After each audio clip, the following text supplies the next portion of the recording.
The Night Watchman, or A Whaling Story. This play examines the moral hazards of command and the perils of souls, by E. Thomalen. This is a play in 5 acts, which is structured around the inquiry into the sinking of Captain Pollard's second ship, the Two Brothers, that occurred in the Pacific. This allows for the development of the facts relating to the sinking of his first ship, the Essex, to emerge, as well as the events leading up to it. Pollard is at the time a young man in years, but old in tragedy, a hero in somewhat the same way that Oedipus of Thebes is, not so much for what he does, but for what he endures. The staging of the play should be toward a minimalist set, allowing the audience's imagination freest rein. The cast, although large, could be reduced by using one actor to play several parts. The Night Watchman, Act 1, Scene 1. 2 old women are standing at the window of the offices of a ship-owning company near the wharves in Nantucket town. One is leaning on the handle of a broom, the other on the handle of a mop. It is early evening in May of the year 1845. There he goes. A strange man. A peculiar man. A man with a scar on his soul as another might have on his hand or his face. He doesn't talk of it much. He is cut off from his soul by the scar. He never speaks of it. Everybody knows. Still, he never speaks of it. No one asks. No one wants to hear it. But to never speak of it? He spoke during the first inquiry and was given another ship. He is an unlucky man. To be still about such a thing. Perhaps he speaks about it to his wife? Perhaps. Yet I think not. He could not speak about it to his family. His mother. Oh, may she rest in peace. His mother found it too terrible, too disturbing. It was her sister's child. Of course. Now he says nothing about it. Maybe he hopes people will forget and let him rest. But he cannot forget and rest. He seems to like the hours by himself. He inspects the wards and stands at the end, gazing out to sea. Who knows what he's thinking? He is not exactly mad. No. He likes it best in the dark, to be alone in the dark. Nobody can see him brooding. He is faithful to the darkness as to any wife. They have an understanding. He knows her power and she has tested him. Well, they are uncomfortable in each other's bed. Oh, it is an unholy thing. God has made the darkness as well as the light. Aye, that he did. But he made the darkness for man to sleep through.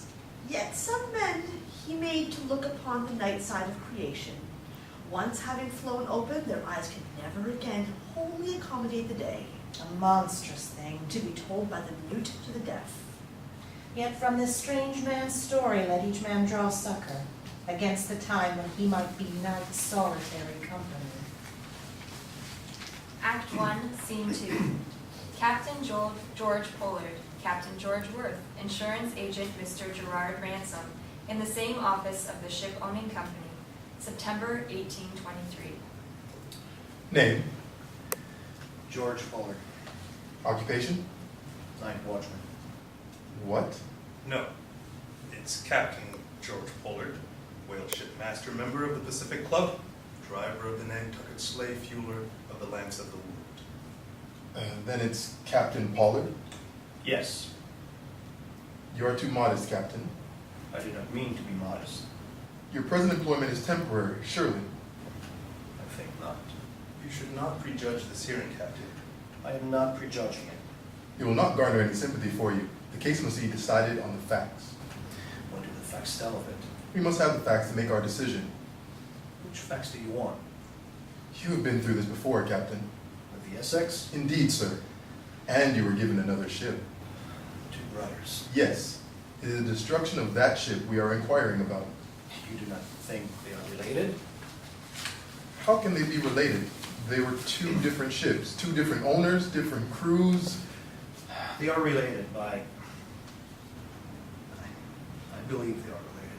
Sir, it is only the 2 brothers that we are concerned about. Let him tell his story as he wishes.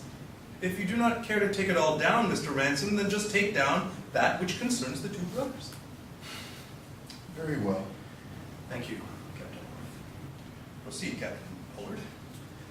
Mr. Ransom, I will satisfy you first and tell you what happened to the 2 brothers. As you know, we sailed on October 8, 1821 for the Azores, from there around the Horn to the Pacific. We were in the Pacific over a year, having fished off the coast of South America and taken a good store of whale oil. We were bound out for the hunting ground of Japan.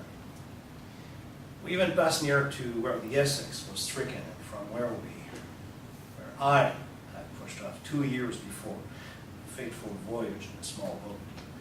Sir, might I have some water if you would not be in too much trouble? Certainly, Captain. Thank you. Have you ever been thirsty, Mr. Ransom? Of course.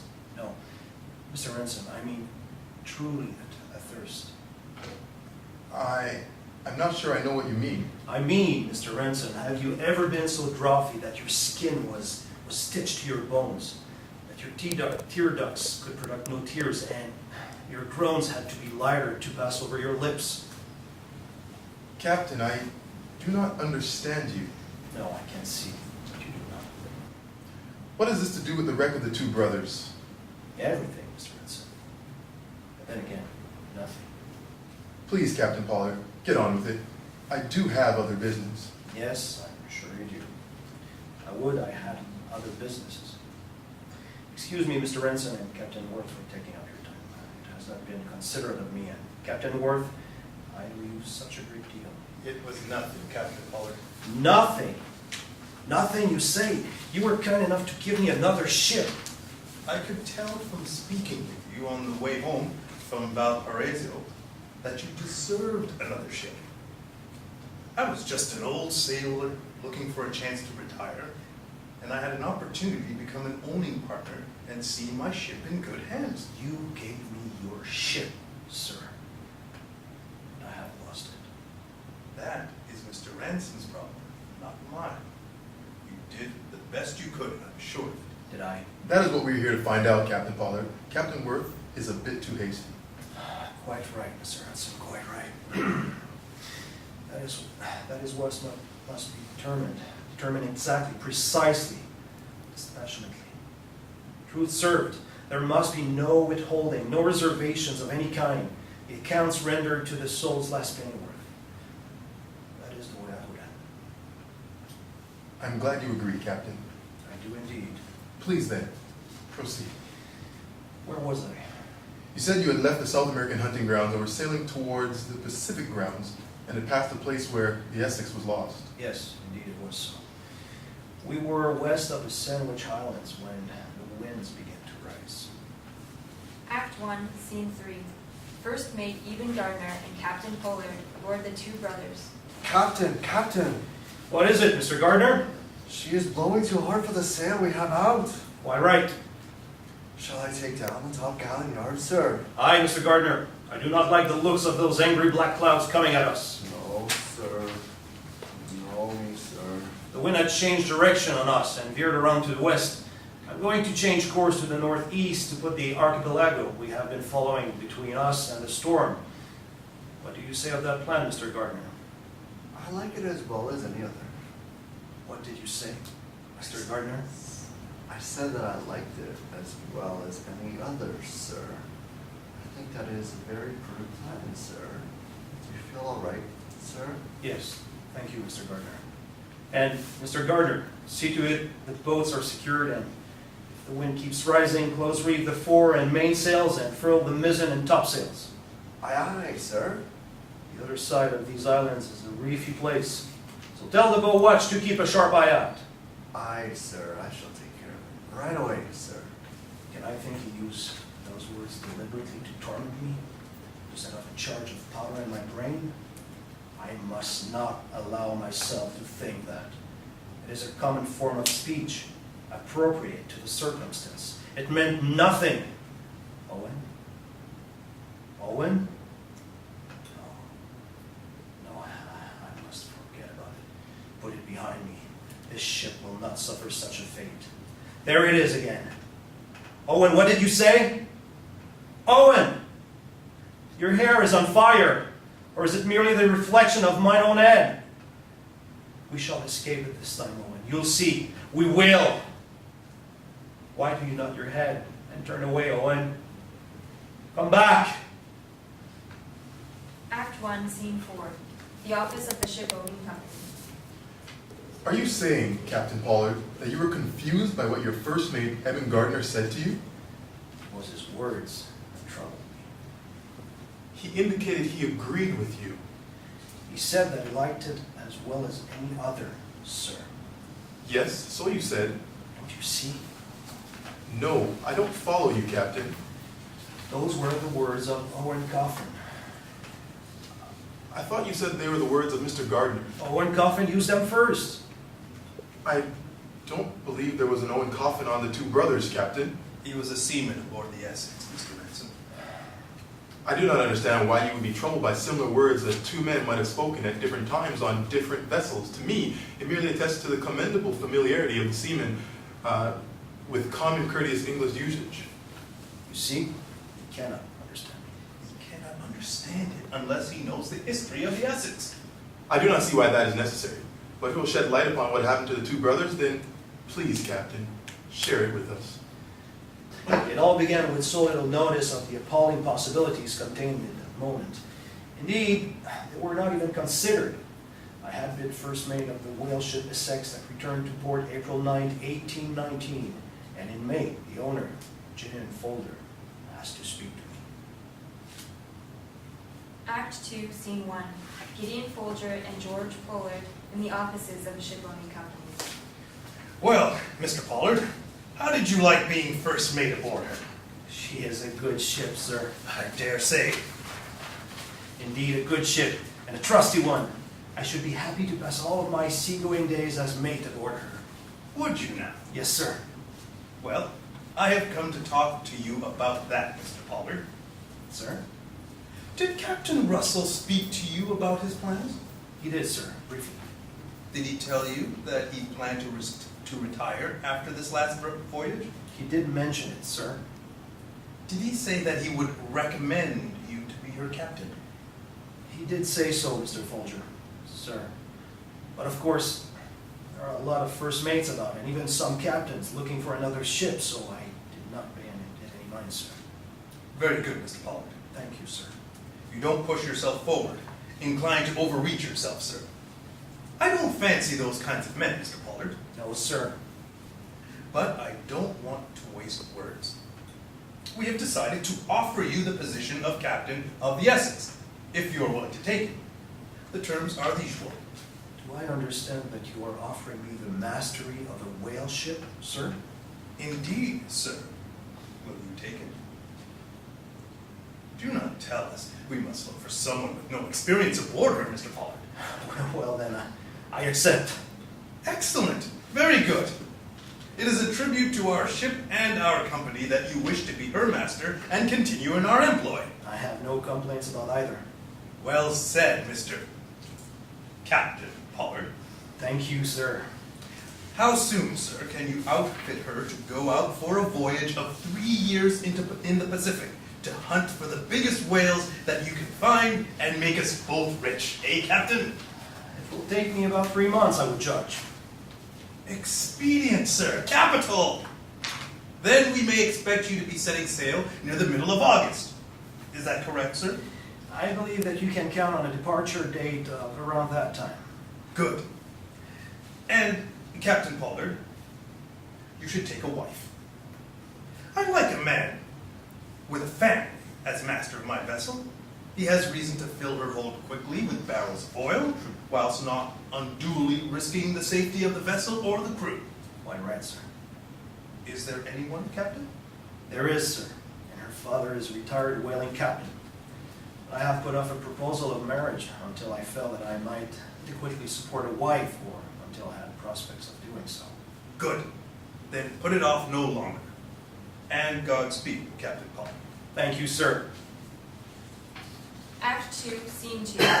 In the living room of the home of Mary Riddell. The women say that you're a very eligible bachelor. I don't wish to be any longer. What do you mean? I want someone to share my good fortune with. Mary, I have prospects, and I believe I can afford now to take a wife, and I want to know if you will marry me. But do you love me, George? Yes, I have always loved you. Then I will marry you. This year I consider myself to be a very lucky man. 2 of my most cherished dreams have been realized. When do you sail, Captain Pollard? In the middle of August.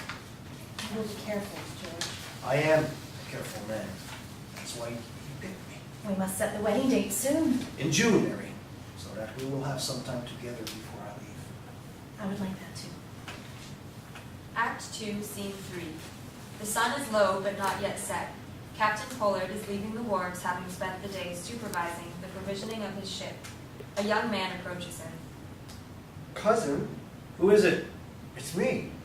Owen Coffin? Yes. What is it, Owen? Is the Essex about ready? Almost. Have you filled all her berths yet? I have filled most of them. But not at all. No, not yet. Cousin, What is it? have you taken my friend Charles Ramsdale? Yes. Would you take me? Take you? Yes. 17 now. What does your mother say? My father would approve. Yes, but I know, I'm still wanting the black armband for him. Aye. And he was less than a whaling cruise. But we talked about it. He hoped I would follow him. What does my aunt say, Owen? It will be all right with her if I can go with you. I know it will be all right. You're keen and you have to be good to be a ship's master at your age. Besides, she won't have to worry about feeding me for 3 years. You went to sea younger than I, and you've seen something of the world. Made something of yourself while I'm rotted at home looking out for my mother. But the bitter truth is that my mother doesn't need me to look out for her. Please, cousin, take me with you. I want you to make something of myself too, before it is too late. If you won't take me, I'll sign on with somebody else. But I'm determined to go. Owen, if you get your mother's permission, but only then. Thank you, George. One thing, Owen. What's that? Until we set foot back in Nantucket, there will be no more cousin or George, only Captain. And whatever I say, you are lookout, helmsman, oarsman, cutter. Is that clear to you? Yes, Captain, it is. And thank you, Captain Pollard. Aboard ship, your job is to do what I say. I will learn what you want and do it before you can say it. Good. Then you will do well. Thank you, Captain. Good night, Owen. You're still my cousin until my aunt says that you can sign the papers. Good night, cousin. Act 2, Scene 4. The wharves. A short time later, Charles Ramsdale arrives. What did he say? He said I can go. Did he? And you were worried. He said I can go if my mother will give permission. You wouldn't have required that if you weren't family. I don't know if my mother will give it. Come on. We have to talk to her. Explain things to her. You know her? I don't think she'll give it. She won't give it. I know it. don't give up so easily. We can talk to her. It won't do any good. I've talked to her before. So have you. But you didn't have actual possibilities before. That's different. It won't be to her. You could have your cousin talk to her. He will defer to the wishes of his aunt. He will not present a strong case for her if he senses she opposes it. I have another idea. The pastor might talk to her. He always likes to see islanders working hard, earning money, and making contributions to his church. Do you think you could convince her? The widows trust him. If she thinks we have arranged it to convince her, she will not agree.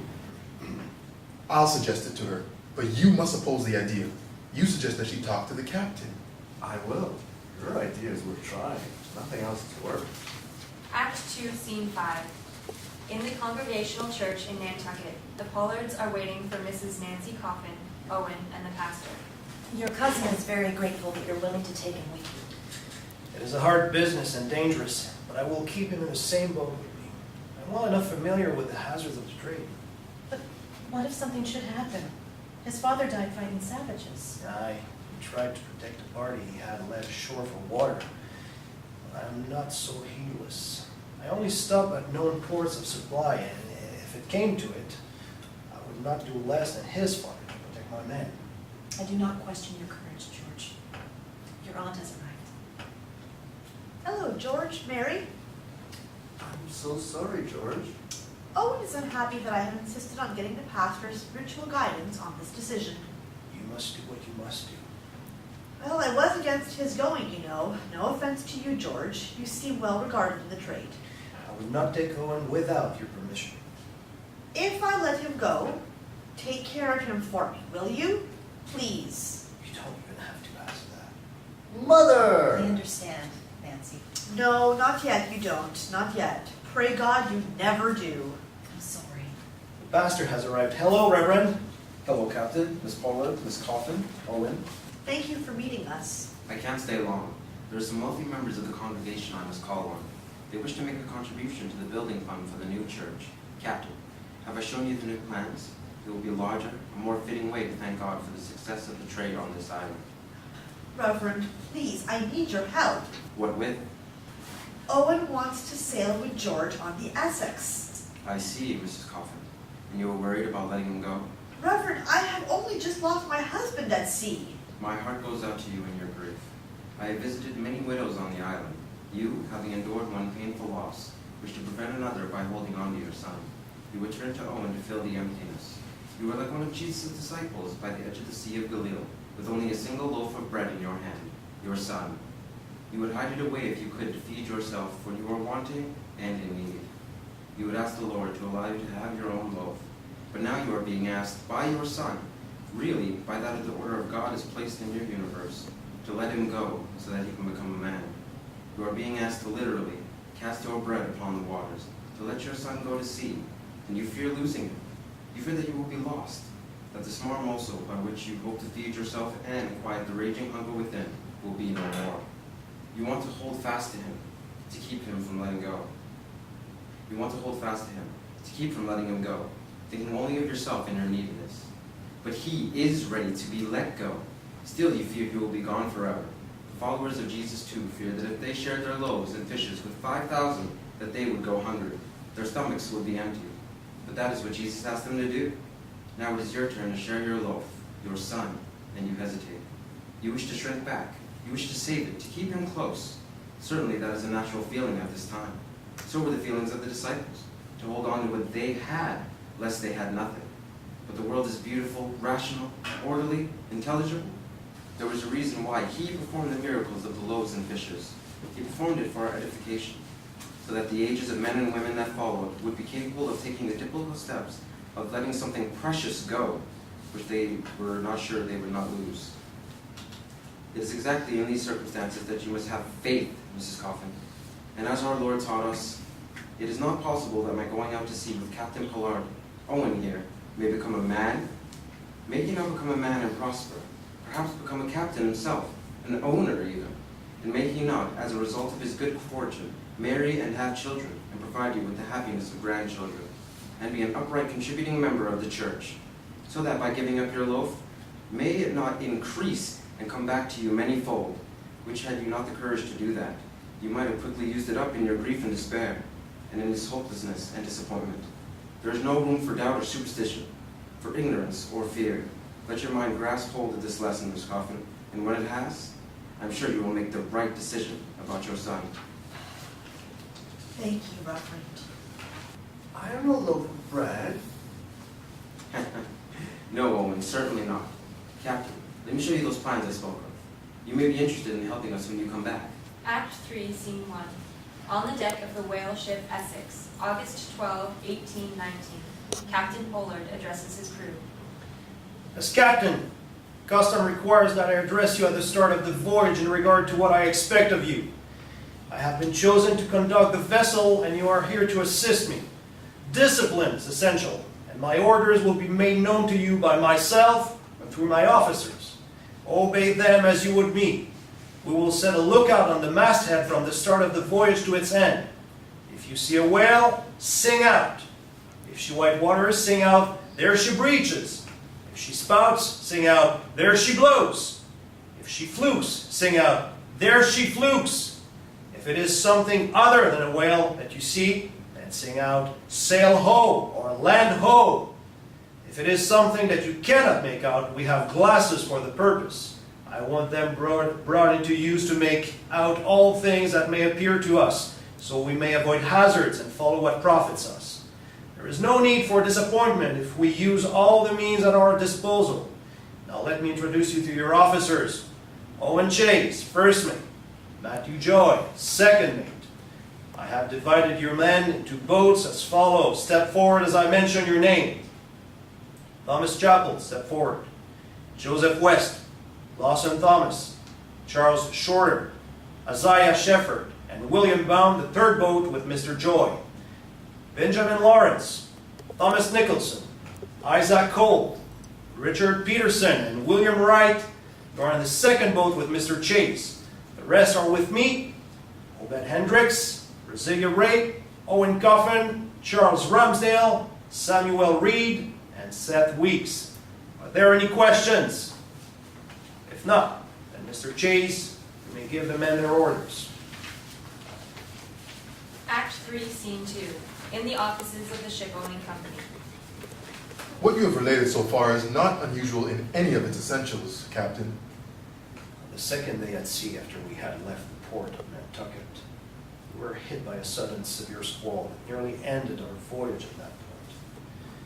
We were struck by it and knocked over on the ship beams. The sail was in the water, but fortunately, the ship righted herself again. However, from the strength and suddenness of the storm, we lost 3 boats destroyed or seriously damaged. The cam house was thrown down. Some spars and riggings were lost as well, but that was easily made up. We considered turning back. Act 3, Scene 3. The Essex, August 14, 1819. Captain Pollard and Mr. Chase. Mr. Chase, you lamenting. I've spoken to Mr. Joy. He's of the opinion that we should go back and re-outfit as regards our boats. He's not feeling well, and I'm afraid I don't know if that has influenced his opinion. He feels we've been out a relatively short time, and doubling back now will cost us little. What did the rest of the crew think? They're divided on it. Some prefer to go on, others to go back. And you? I can see the possible advantages of going back, as Mr. Joy says. Yet, I also see advantages to going on, and perhaps purchasing some boats from a whaler coming home. A return to port risks the loss of some of our crew, which might delay us, and the owners might raise questions about our steadfastness and skill, which I do not believe can be faulted. But return might signify that we have doubts about our ability and to see this voyage through. You're right, Mr. Chase. What will you do, Captain? Your arguments for continuing our voyage seems to me to have the upper hand. I say we shall not go back. Please inform Mr. Joy and the others. Aye, Captain. Act 3, Scene 4. The Essex, Captain George Pollard and Captain George Coffin. Captain George Coffin, welcome to the Essex. Thank you, Captain Pollard. I am sorry for your misfortune. Thank you, sir. What was her name? She was the Archimedes out of New York. The Archimedes. Yes, sir. Then upon principle, sir, she should not have been in danger. She did not founder upon a principle, but upon the very dense and unforgiving reality. But with such a name. Sir, having the name Archimedes does not assure that a ship will be able to displace enough water to float, especially when she has gashed her side upon a rock, just as, sir, being a Christian does not assure that a man is charitable, nor does being a captain assure that a man has a ship. We were lucky to run aground and save the crew, but we're beached here now. Do not make light of my situation, sir. Forgive me, Captain. I've lost my ship, and without a ship, what is it to be a captain? Do you think I'll be given another ship? Not likely. The captain who brings his ship back takes her out again. But if he loses her, well, that is another matter. There are many captains ashore who make the rounds of the owners, their seamanship exonerated by boards of inquiry. They cannot find work as the masters of a vessel. The owners would rather entrust it to a young captain, like yourself, no offense, sir, who served under a reliable, retiring principal officer that recommends him, than to take a chance upon a captain who has a mark against him. There's only one opportunity, Captain. Use it well. You will find work in the trade, sir. I'm sure of it. Empty words, sir. Empty words. Do you think I could ship on as an ordinary sailor after having been a captain, or even, sir, as a first mate? That is not possible once you have been the principal officer, sir. When you stand before all the men on a deck and give the order that determines the fate of yourself and all who sail with you, it is not possible to give it up again and leave such a responsibility to someone else. As a captain, sir, you stand eye to eye with God, unflinching before whatever he designs to test you, in the seas or in the ship or in the crew. Expect no mercy, sir. A good conscience is the best you can hope for in the end. Some children who don't know you and a little money to see through the final passage. Few get that much. Sir, your speech is chilling and the warm Azores. But no more of that. We have a request to make of you. What little we can do for you is at your service. We should like to purchase your whale boats. We were struck by a severe squall shortly after our departure that did some damage to the Essex. The most serious of which was that we lost completely 2 of our whale boats and damaged a 3rd. We hope that since you will not have further need of the ones you have, you might be willing to sell them to us. You wish to buy the dead man's clothes, do you? That's not hard to arrange. I'm sure that we can come to a price. But take care. If death still inhabit them, then the price that you pay may prove higher than you bargained for. Without whale boats, we shall return from our voyage with nothing to show for it. Sometimes, sir, just returning is no small thing. Your warnings are born of your own misfortune. Enough, sir. As you wish. I believe I have a distant cousin of yours aboard my vessel. Really? Are you related to the Nantucket coffins? Assuredly. Then you must be related to this young man. What is your name, lad? It is Owen Coffin, sir. My father was Hezekiah. Indeed. I have heard of him. Was he not killed by savages off Timor? Aye, sir, he was. He was a distant cousin. It is always a pleasure to come across a relative in the world. Sir, we also are related. My aunt is this boy's mother. You're related to him. Aye, and through him to you. Take care, take care. I wish to hear no more of it. What's the matter? I never take a relative aboard my own vessel. I believe it to be bad luck. Why, sir? The crew will grumble, sir. You were playing favorites. You must bend backwards not to be accused of it. Suppose you're in a severe gale and someone must go into the rigging to take down the sail. If you send him and he plunges to his death, your family will never forgive you. But if you avoid sending him and send another member of the crew and a like fate befalls, then the crew will never forgive you. And if you, being unable to make a choice, lose your ship, and then no one, including yourself, will forgive you. No, I say it is bad luck. Forgive me for speaking so honestly. Each man takes his chances. Owen is just another member of my crew. It is the way he wishes it, the way I do, sir. You delude yourself, Captain. For a captain whose ship is wrecked, you find a lot to criticize in me. Ha ha! There it is, Captain, there it is. Your absolution and assurances are revealed as false. What matters to you, as to everyone else, is the fact of my shipwreck. That spare and empty fact alone. From it I am discounted. As damaged as my ship. Act 3, Scene 5. Mrs. Mary Pollard is reading a letter in her living room. Dear Mary, the voyage thus far has experienced some minor and some more serious mishaps. But as of this present writing, all is well, or at least taken care of. Our passage round the Horn was difficult. It seemed as though nature herself was conspiring to keep us from whaling, and out of the Pacific that was our destination. However, we proved as stubborn as she, and finally she granted our passage. Once having yielded, she was much more moderate, and by January 1820 we had arrived off the coast of Chile, looking for other ships from home to exchange bits of news and to find some ship homeward bound to pass these letters to. I have been quite pleased with my young cousin Owen so far, please tell his mother. He has learned quickly and applies himself with a ready will to whatever task is required of him. He seems glad to have his friend Ramsdale aboard, and I have assigned them both to the same watch, as they work well together and prefer each other's company while off duty. They also compete, as friends will, with each other, and it spurs them to excel at their employments. We have had several low rains and taken 8 spermaceti whales, which have supplied us with 250 barrels of oil. The season here is ended, and we shall hunt next off the coast of Peru, and from thence to the Japanese hunting grounds. I hope that this letter finds you in good health, and that your search for a home for us has been successful. I myself feel well and all on board, with the exception only of our second mate, Matthew Joy, who suffers again with a spell of the ague that has plagued him since our departure, are well. And with my deepest affection for you, my dear Mary, I am your loving husband, George Pollard, Jr. Act 3, Scene 6. In the offices of a shipowning company. There was yet one more difficulty on this part of our voyage. Although it is not uncommon to lose a boat in the chase after a whale, yet, because of the earlier losses in the storm of some of our boats, the loss of this one cast more of a pall than it might have otherwise. Still, we maintain good spirits, since we have made up our losses before. Captain, please get on with it. It is important, Mr. Ransom, that you know how we looked at things, for without that information, we cannot understand the way subsequent events affected us. Act 3, Scene 7.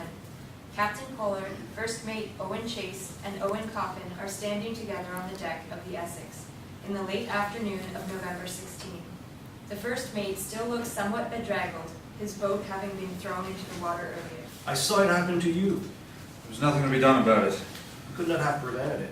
Her harpoons were at the ready, but she simply came up under us and with one blow of her tail smashed the bottom. You don't look the worse for your dive. Oh, my clothes are still wet. You should have been in the captain's boat. You would be drier. It has happened to me. Were you afraid?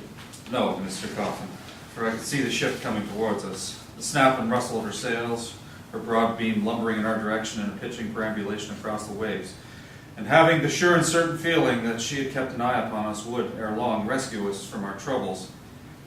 I could anticipate her raising me up to her deck and enfolding me again in her bosom. Aboard her, we are safe from all those things hidden beneath the surface of the sea which might attack us, devour us, or harm us in some other way for no reason known to us. I have quite the warm feeling about the Essex, Mr. Coffin. Some men condemn her for all the pains we would have put into this voyage, but I, sir, say she has saved us from worse, and she had nothing to do with those difficulties that we have had, for they are simply attendant upon our going forth into the wider world. Had we not had this good ship, we might have perished or been stranded like the Archimedes crew. So, sir, treat her well, I say, and she will continue to do the same to us. Aye, Mr. Chase, you are quite right. Listen with all your soul, Owen, for what the first mate says, for he sees the Essex as she truly is for us. Now, turn to the task of stoking the fire under the tripods and put her to work cooking the oil that will one day put food on our plates in Nantucket. Act 3, Scene 8. The Essex, November 17, 1820. Owen Coffin and Charles Ramsdale are talking. He won't give me a chance at it. He will. Just be patient. No, I don't think he will. I have been patient. What can you do about it? I don't know. He has promised you next time. I just want to throw that harpoon once. Next time. He said he would give you a chance next time. You said it before, and then he doesn't do it. Then he doesn't want to lose the fish. Or the conditions aren't right, or it's something else. Do you think maybe he's looking out for you? Why? Because of your mother? I don't want his protection. Mr. Chase went from harpooner to first mate on his next voyage. Then, when I get back, how can I tell anyone that I can throw a harpoon if he doesn't give me a chance at it? You will get your chance! No, I don't think so. We still have a long voyage ahead. There is only one way to change matters. What is that? Switching boats! Switching boats? Leave the captain's boat? To the mates or Mr. Joyce? Have you talked to him about that? Not yet. What do you think? I think it would be a mistake. Why? You would offend him. He has offended me by treating me like a child. He might not agree with it. He might not agree to it and might be hardened against you. That is true. Better wait. Besides, I would miss you. Act 3, Scene 9. The Essex, the next day. Brasilia Ray, Owen Coffin, Charles Ramsdale are talking. Another day and none have been spied. They will. What's your hurry? He hopes the captain will let him throw the harpoon. Oh, you want to be a harpooner, eh? Tired of just pulling in the oars like the rest of us? That's right. What makes you think you deserve to throw the iron? Because you're related to the captain? Is that it? No, because I believe I can do it. Oh, he believes he can do it! First voyage, and he believes he can do it. He's never done it, but he believes he can do it. Stop spearing him. What should I? You two are always swimming together. If one spouts, the other does. Have we caused you any trouble, Mr. Ray? No, and be sure you don't. By rights, I should be the next man on the captain's boat and have a chance at it. I'm older, ain't afraid of the whale, won't wet my pants or throw up. But I'm not related to the captain like some others on this ship. Is that it? Owen's not afraid of the whale. Of course he ain't, or he wouldn't be on this boat. But I say harpooning is too important to be trusted to a tadpole. Gotta have a clear eye and a steady arm. Like you? Yeah, like me. And what about aim? That's the most important thing. To be able to put the point of the iron where you want it, deep in the whale at the right spot. Then you got it. No matter how far he runs, nor how fast. You get it in him, and he can't get it out, can't get away, he's yours. Everyone goes home a little sooner. That's what's needed. Good aim. Well then, maybe we ought to see if your aim is truer than Owen's. To decide who gets first chance. How are we going to do that? We'll set up this barrel, put an X on it, and the closest to the X wins. Fine by me. I've seen you practicing, but I don't mind. It's natural to me. I don't need practice. If you know how to do it, you can do it. What's the wager? If the captain gives me my first chance at it, I give it to you, or the other way around. Yeah. And you get to brag over Oh, it. you bet I will. Charles, put the barrel a ways off. Far enough? There. Mr. Ray, you can go first. This will show you who's suited to be a harpooner. Huh. Must have been a little off that time, but I'm not worried. Go ahead, Mr. Coffin. My turn? Hmm. How did I do? Owen is closer, Mr. Ray. Come here and look if you don't believe me. That don't mean nothing. We didn't shake hands on the bet, so it's off. Doesn't count. You can't do that, Mr. Ray. Why not? Your friend gonna tell the captain on me? I'm going below. It was a dumb contest, means nothing. You two ganged up on me. My pa said a man that don't keep his word ain't much of a... What? Nothing. Good. He sure is mad. You showed him. Your harpoon hit the mark in his pride. What can Kenny do? Hit me with his tail? Act 4, Scene 1. The deck of the Essex in the evening of November 19, 1820. The crew is sitting about and Brasilia Ray is playing a harmonica and the crew is singing. The captain stands at the edge of the group, behind the witness chair with his hands upon the back of it, his words directed at times to the audience and at times to the crew. Those disagreements were to be expected on a long voyage. There were nothing to worry about. The crew was on the whole harmonious. Come all you young fellows that's bound after sperm. Come all you young fellows that's rounded the horn. Our captain has told us and we hope it's true. There's plenty of sperm whales off the coast of Peru. Captain was right! We have weathered the horn and now left Peru. We are all one mind and endeavor to do. Our boats are all rigged and our masthead is manned. Our rigging's rode light and our signals all planned. In the morning so early at the break of the day, the man at the masthead will cry, "Yonder she spouts!" Where away does she lay? And the answer from aloft, 2 points our lead bow and 3 miles off. then it's call up the hands and it's be of good cheer. Put your tubs in your boats, boys, have your bowlines all clear. Sway up in your boats now, jump in your boats, crew. Lower away now, lower away, my brave fellows, do! That, to the best of my recollection, was how it was on the evening before the first disaster struck us, which we at the time naively believed must be the worst. I see it not only as the approximate cause of the horrors that followed. We were by then an experienced crew, officers and men, having been at sea 15 months, and having completed over half of our anticipated voyage. We had left the South American hunting grounds and were looking for whales in the Pacific.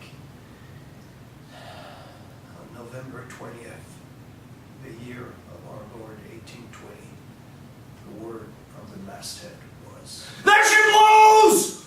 I ordered the boats lowered to take what we could of a shoal of spermaceti whales. The first mate's board was damaged when the creature into whom he had thrown his harpoon tossed itself at Mr. Chase's boat and gave the boat a blow with his steel flukes. Mr. Chase immediately cut himself loose from the whale and using oar and sail made it back to the ship where he repaired the boat. But while working on it, he saw another whale, a rogue whale, very large, about 100 yards off the weather bow, that suddenly spotted and disappeared, reappearing a ship length off and making directly for the ship at a speed of 3 knots, the ship going at a light velocity in the opposite direction. Steerer, hard up! But it was too late. The whale struck the ship and threw all aboard to their hands and knees. The whale had damaged the bow, and the ship began to settle in the water while the whale, after apparently convulsing from the blow, came toward her again, traveling at twice his former speed, and struck her a second time, completely stoving in her bows. Cease pumping! Provide for yourselves! We, in the meantime, continued to pursue the hunt, oblivious to the dangers the ship was in, until a member of my boat, Obed Hendricks, stood up. Captain, where's the ship? At that moment, I turned around and swept the horizon, but could not see a ship or a sailor anywhere. I got us loose from the whale and signaled the other boat to do the same, and we made haste in the direction where the ship had been. When we finally came upon it, I saw the first mate disconsolately seated in his boat 2 ships' length from the wreck, and the Essex on her side, slowly sinking. My God, Mr. Chase, what had happened here? We've been struck by a whale. Further elaborated upon this, as I have told you. We then were 20 men in 3 light open boats on the immensity of the Pacific Ocean, more than 1,000 miles from the nearest land, watching that which represented some point of security, sinking before our very eyes, buoyed up temporarily only by the barrels of whale oil that we had been at such pain to secure. Before she broke up and sank, we managed to salvage 2 quadrants, 2 compasses, 2 sets of charts, and as much hard bread and fresh water as we dared to load in our boats. Along with that, some extra nails, hammers, and wood to try to build up the sides of our boats, so that they might survive at least moderate seas, and for us to be able to make modest repairs. We also rescued some firearms, 2 pistols and a musket, the latter with the men on the other, but I'm getting ahead of my story. We were moored to the wreck for 2 days, salvaging what we could until I called out, "Push off!" We were determined to stay close together, and the next day the mate called over. Captain, we've recrossed the equator and are in the southern latitudes again. The day after the seas began to rise, and at night we came into the boat. Captain, the saltwater damaged our provisions. Then we will eat the damaged portions first. Otherwise it will spoil and reduce the chances of our survival. That decision was the means of our preservation. For without the whole of our rations, every man of us would have perished. Nevertheless, thirst that the salt water damage created in us, which we dared not satisfy with our limited supply of water, can better be imagined than described. We held seawater and even our own urine in our mouth in desperate hopes of reducing that thirst. But all to no avail. We were in our boat for 30 days alternately despairing and filled with hope of rescue, lured our course by favorable winds and buffeted by unfavorable ones, attacked by the elements and even creatures of the deep. These incursions were of such a serious nature that both my boat and my first mate's boat required makeshift repairs. The great fear was that we should lose any of our boats and have the occupants of that boat, the remaining boats, thus overloading them, reducing the rations in them available for each man, and seriously reducing what small chance we had of surviving. December 20th, a month after we were wrecked and set adrift, a man in the third boat cried out. There is land! It was, we believed, Ducey's Islands in the South Pacific, 24 west, 40 minutes south latitude, and 124 west, 40 minutes west longitude. It was formed a coral, oval in shape, and a mile or so in length with vegetation on it.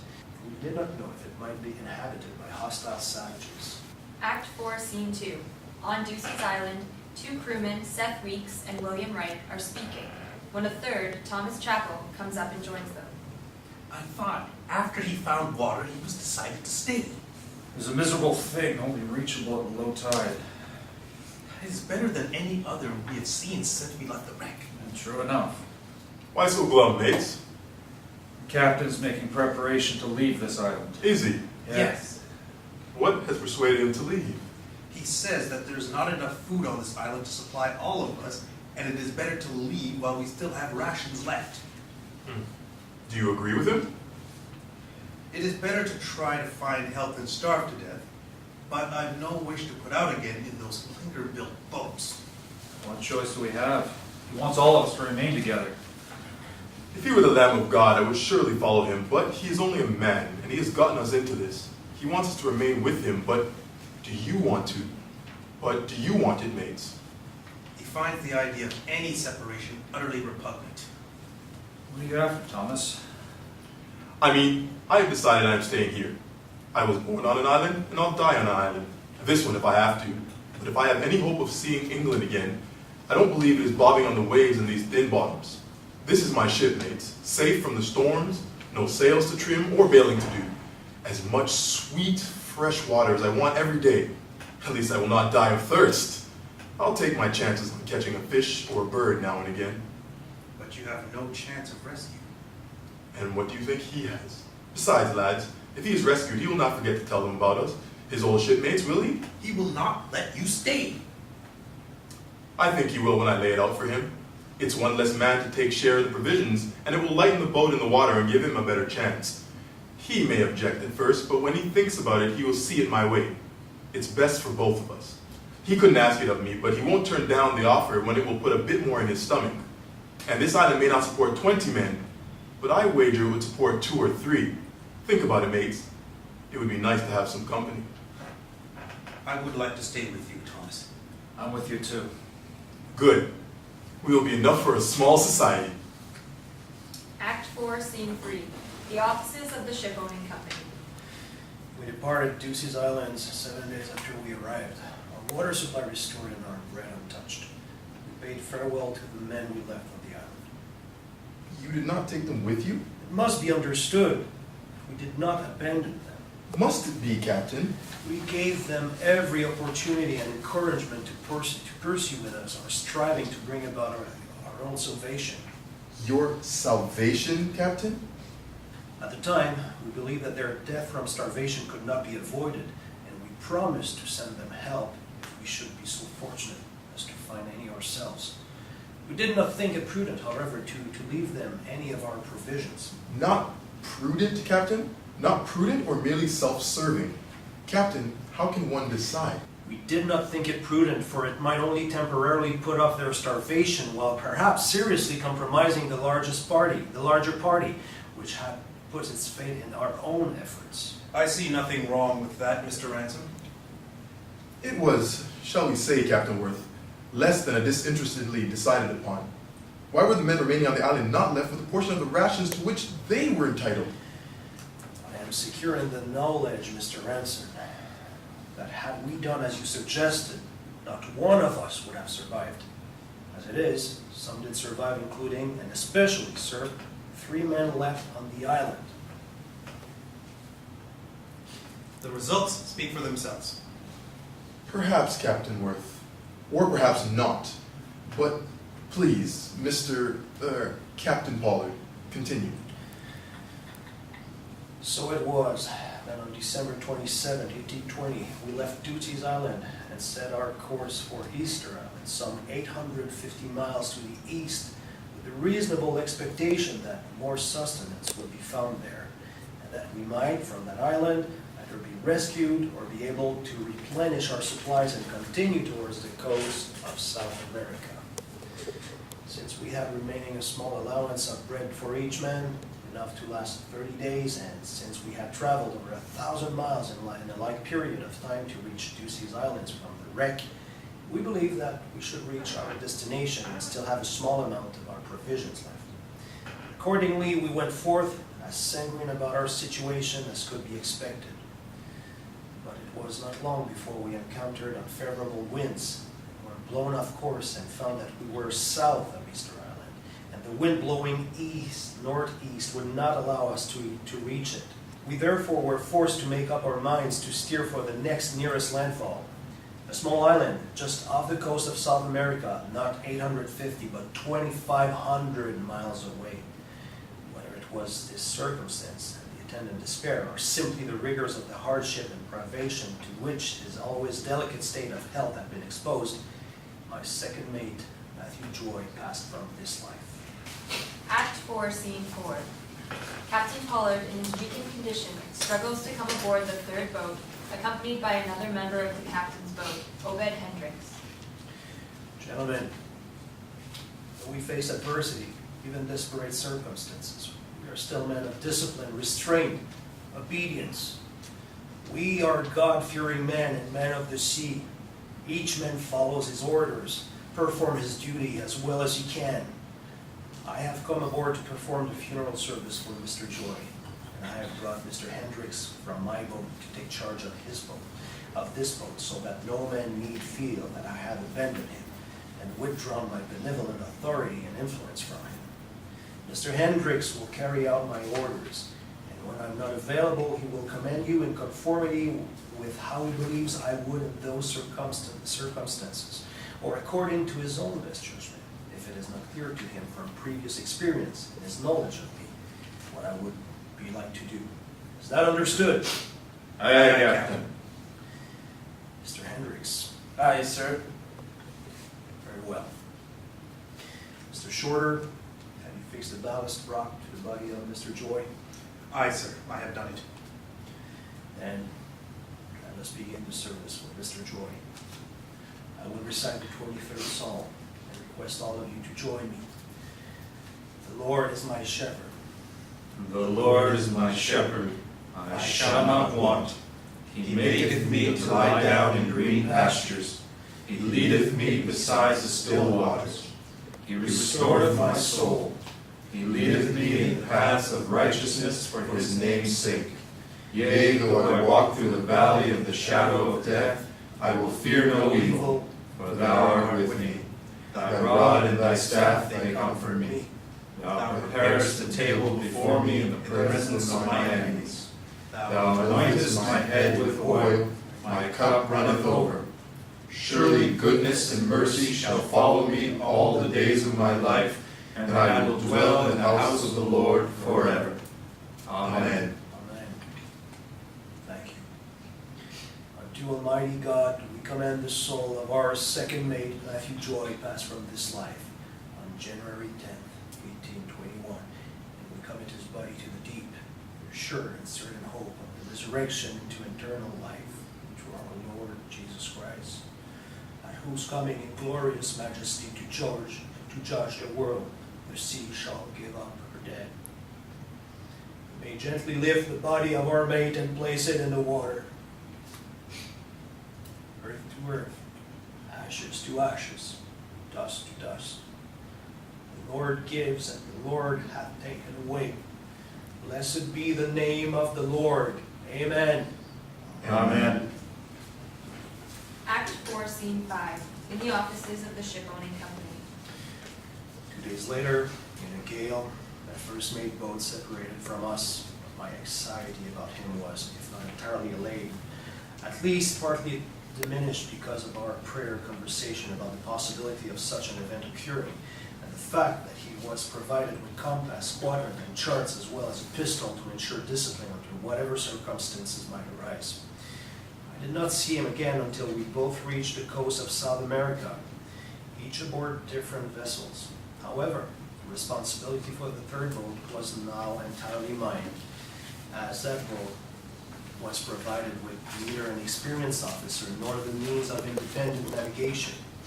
4 days after Mr. Chase's boat separated from us, the third boat informed us that their last provisions were entirely gone. They did not ask any from us, nor did we make the offer. All was understood. How can anything like that be understood? You were not there. Should you not at least offer it? They all began with the same portion. The captain's men would not have acquiesced to it. But were they asked? No one volunteered that we should share our meager remainder of food with the men in the third boat, and I did not feel that I could ask it of them. Nor, sir, to answer your articulated question, did I offer to share mine. A captain must ensure his own survival for as long as is possible, out of an obligation to his crew.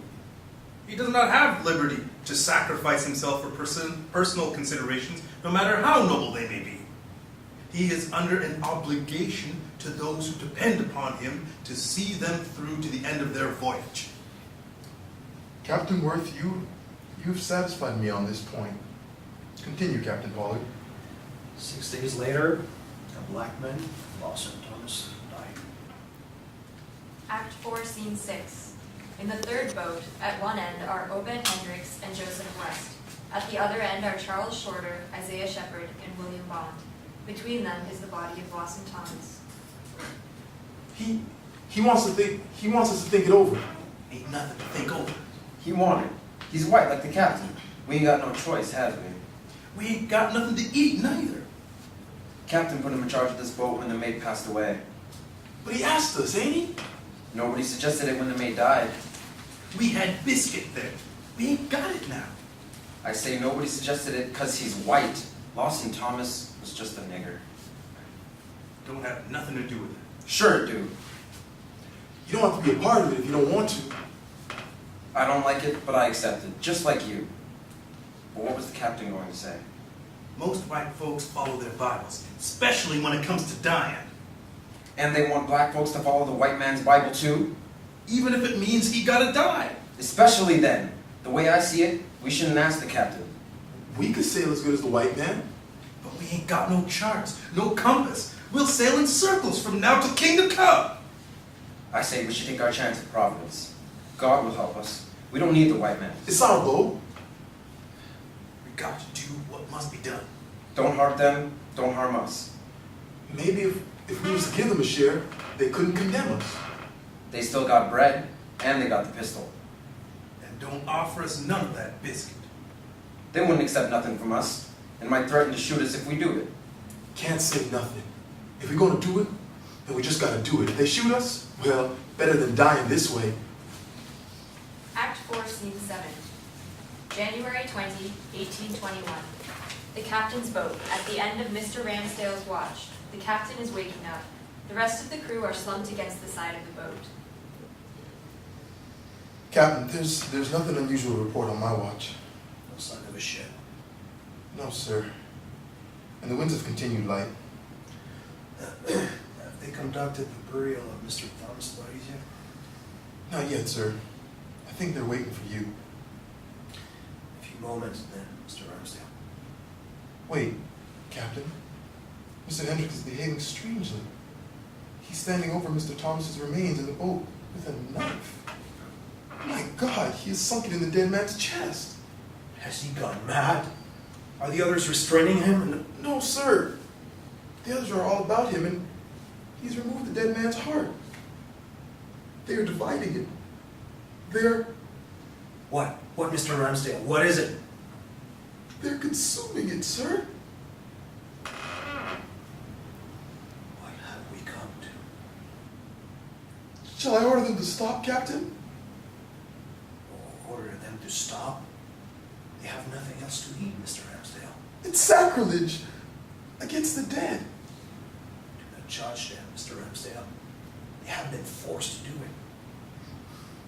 We have only a week of scanty rations left before we may be in a like circumstance.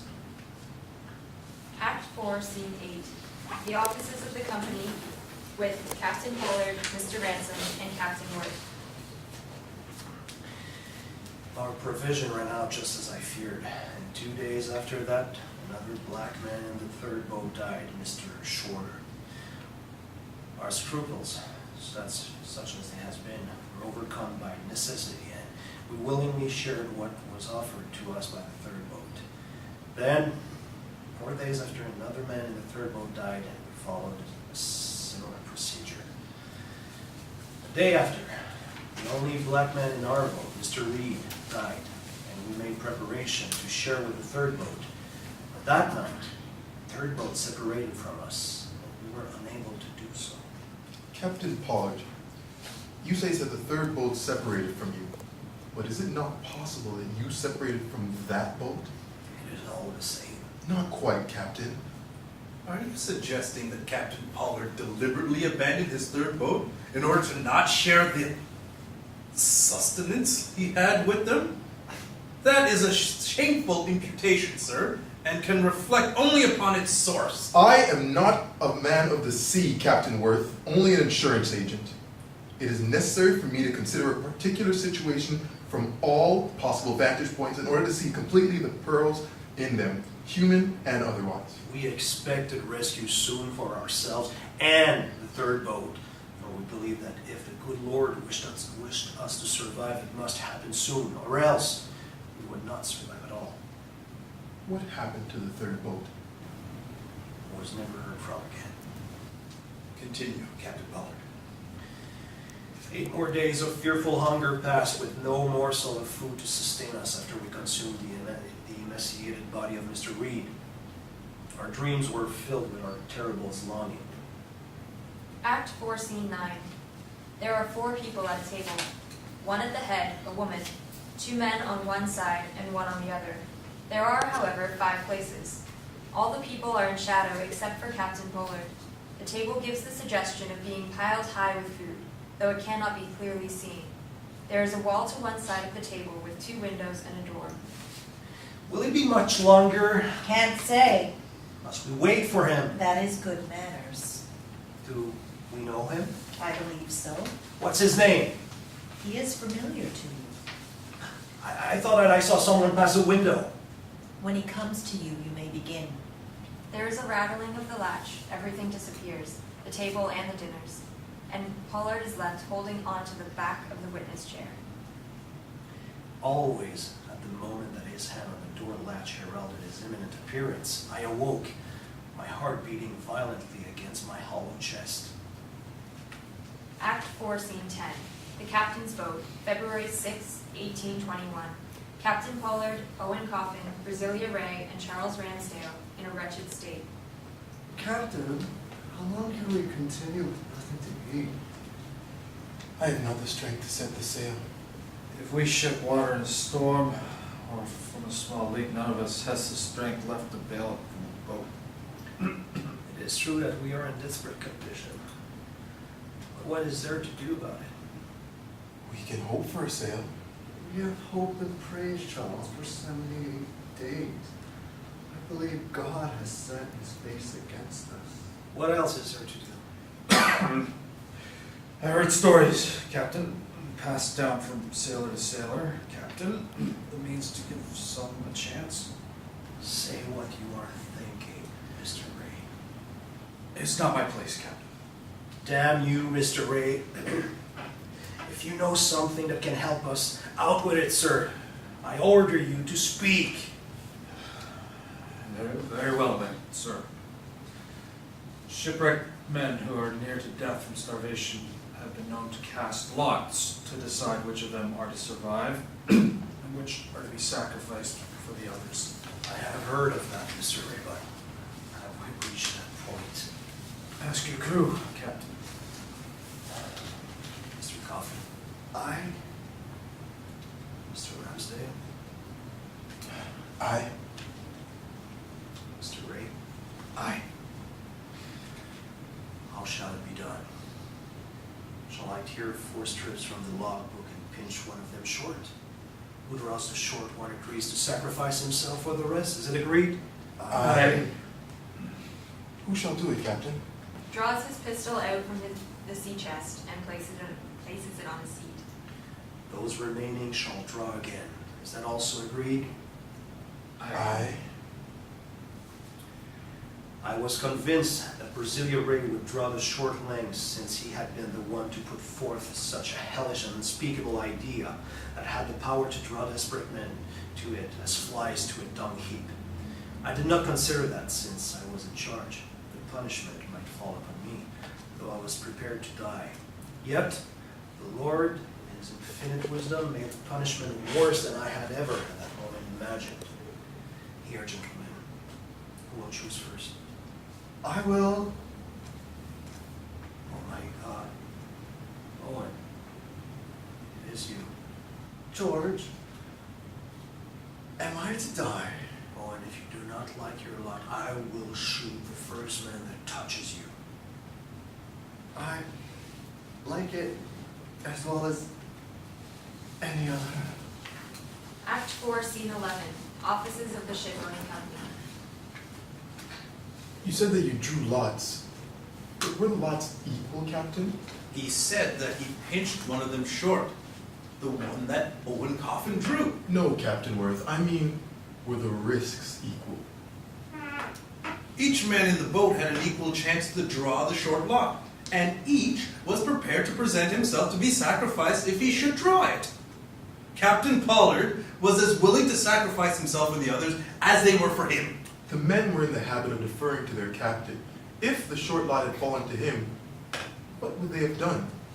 I do not believe the risks were equal.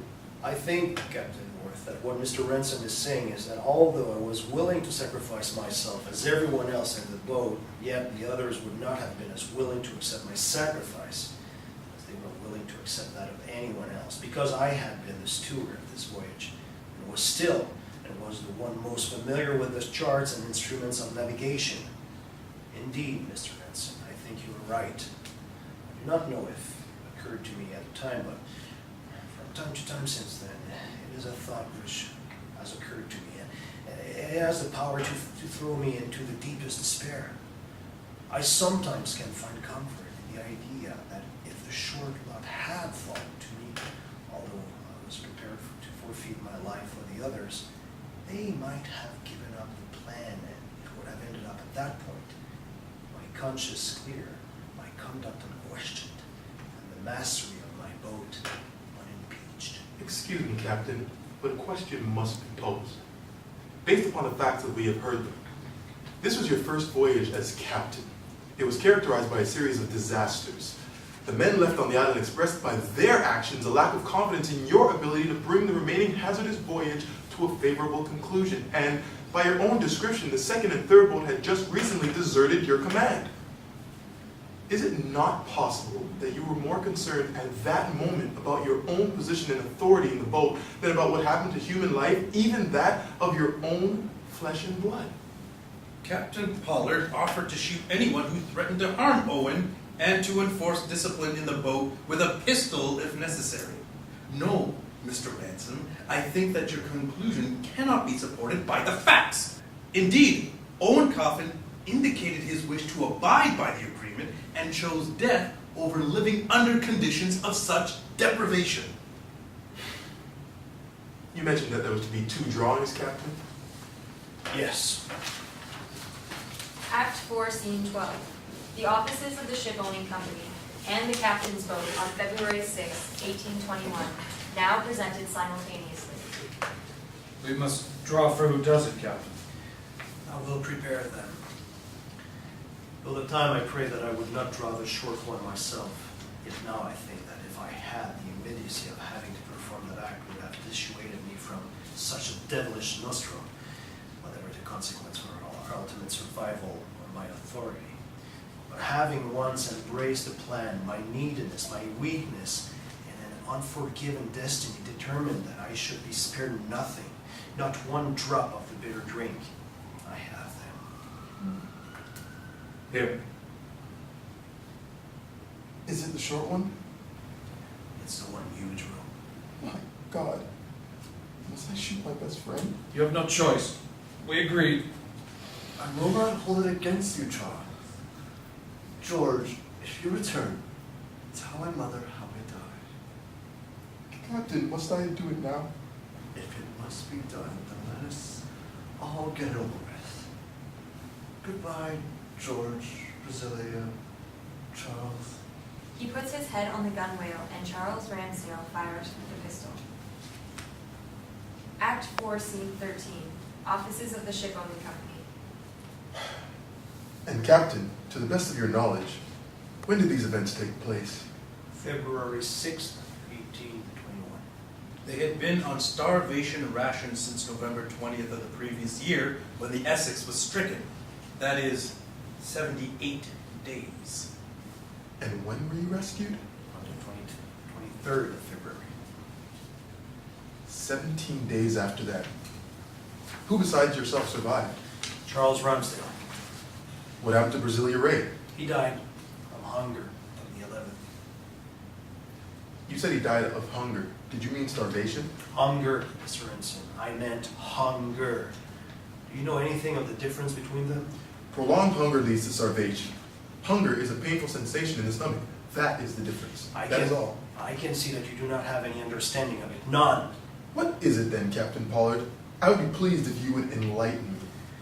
Hunger is a painful desire that cannot be satisfied. It corrupts the soul, turns its ideals to excrement, withdraws to itself all interest in the world until the joy of living itself is extinguished. Starvation deprives the body of the means to continue its material existence, but hunger deprives it of the desire to do so. You did not resort to casting lots again? No. Did that mean, sir, that you regretted what you had done? I believe it speaks for itself. He did what he had to do in order to survive. Those were not ordinary circumstances, and they cannot be judged by ordinary standards. Did the third boat resort to casting lots? They were not heard from after they separated from us, and before that time none of the boats had found it necessary. And Mr. Chase's boat, what did he do? He did not resort to it. He was rescued 5 days before Captain Pollard. But he did not commit that act. Perhaps no one in his boat suggested it. Perhaps he'd not heard of it. Is that what you think, Captain Pollard?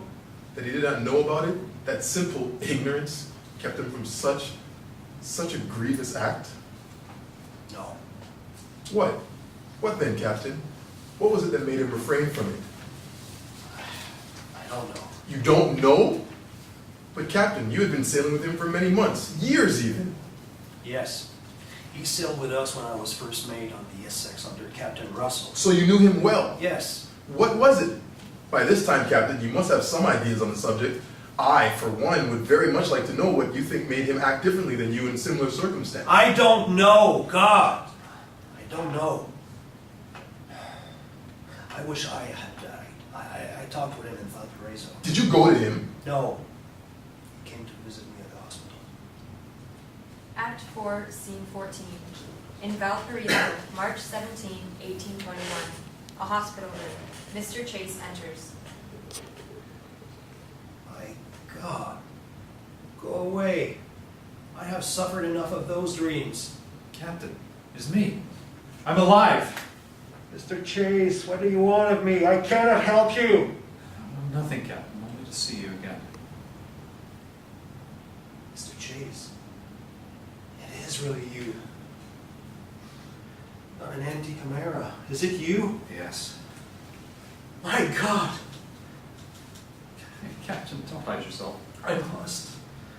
I'm not fit to be amongst the living. Captain, your crew needs you. My crew?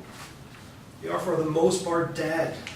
Their days hideously ended, their bones scattered across the Pacific. I despaired of ever seeing you again, but then I heard from the officers at the USS Constellation that they had received reports that you were rescued. Saved, Mr. Chase. That is what it was. Saved, yes, and me too.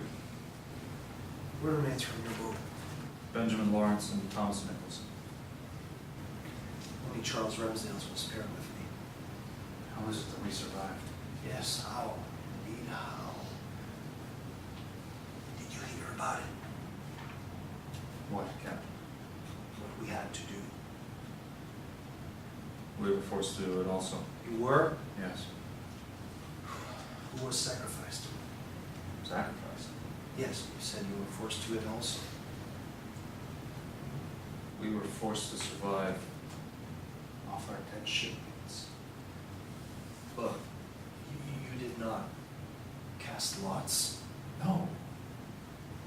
My God, I am lost. You did? Oh, how terrible. See, I cannot help you. I cannot help anyone. You did what you thought was best. The angel of death hovered over my boat. I saw his shadow. I hoped that by giving him one life he would be satisfied. He would be merciful to the rest.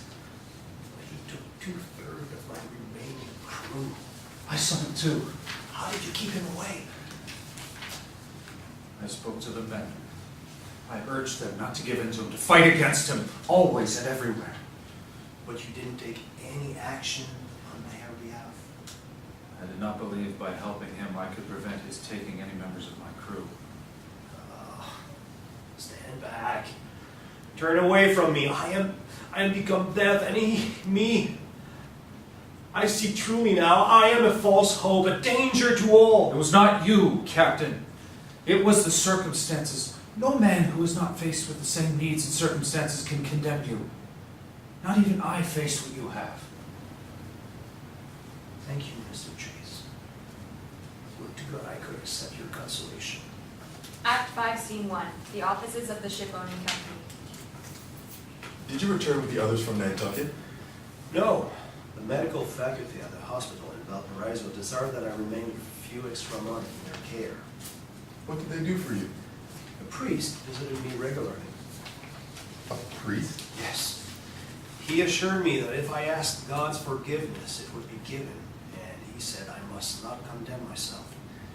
He offered to confess me if I converted to Catholicism. Did you? No. What else did he say to you? He said that I was like Job, and that after God tested Job, he restored all things to him. So he said if I trusted in God, he would do the same with me. I looked forward to my conversations with him and found them to be a great help. Did they keep you in the hospital primarily to minister to your soul, Captain? No. The doctors watched over my diet, applied salves to the sores upon my body, and prescribed exercise to increase my strength as my health improved. When did you go home? I arrived a few months after Mr. Chase. Mr. Chase left on a whale ship with the others a few days after he has visited me in Valparaiso. I left with Captain Worth about 2 months later. 2 months after the others? That's right. Did you wish to see first how the others would be received before returning yourself? Mr. Ransom, you continually overstep your bounds, sir. The captain has taken us on a long detour away from the sinking of the 2 brothers. I did not wait, Mr. Ransom. I was at sea myself when the others arrived. But I will tell you that I would gladly have considered joining a monastic order in the mountains when I left the hospital had I not had a wife. For I doubted it if I would ever have been accepted again in the civil society. And how, Captain Pollard, did the discussion arise about you becoming the master of 2 brothers? Act 5, Scene 2. Captain Worth and George Pollard aboard the 2 brothers, end of July 1823. Well, you have improved quite a lot since your rescue by the Dauphin in February. That improvement had been due to the kind care I received in Valparaiso, and then from you, the 2 brothers. It's nothing. What would have happened if Ramsdale had given up like that Brasilia fellow? I don't know what I would have done. Probably sunk into madness from the absence of human company. I hope that he can help me explain what happened back in Nantucket. I hope so. They will never understand it. It is beyond understanding. I'm afraid so. They will never give me another ship. Nonsense. They will not understand it, but that doesn't mean they will hold it against you. Besides, Lightning never strikes twice in the same place. You've had your share of bad luck. I would say more than your share. You held up, came through it, never gave in to it. You are exactly the sort of man I would want to take out a ship of mine if I were an owner. That is kind of you. Yet, I don't think others will see it that way. I may be able to help you myself. I am thinking of retiring after this voyage, and I will own a piece of this ship. We shall see whether you are as finished as you believe. Act 5, Scene 3, Offices of the Shipowning Company. You believe that lightning would not strike twice in the same place? Yes. And did you think that by giving him the mastery of your ship, Captain Worth, you might also raise his spirits? Perhaps that too. I do not believe it should be held against him. It was not of his doing. He was not a bad man, but a man who had suffered terribly through no fault of his own. It could have happened to me, and I would have appreciated someone doing a kindness for me. But mostly, it was because I trusted him.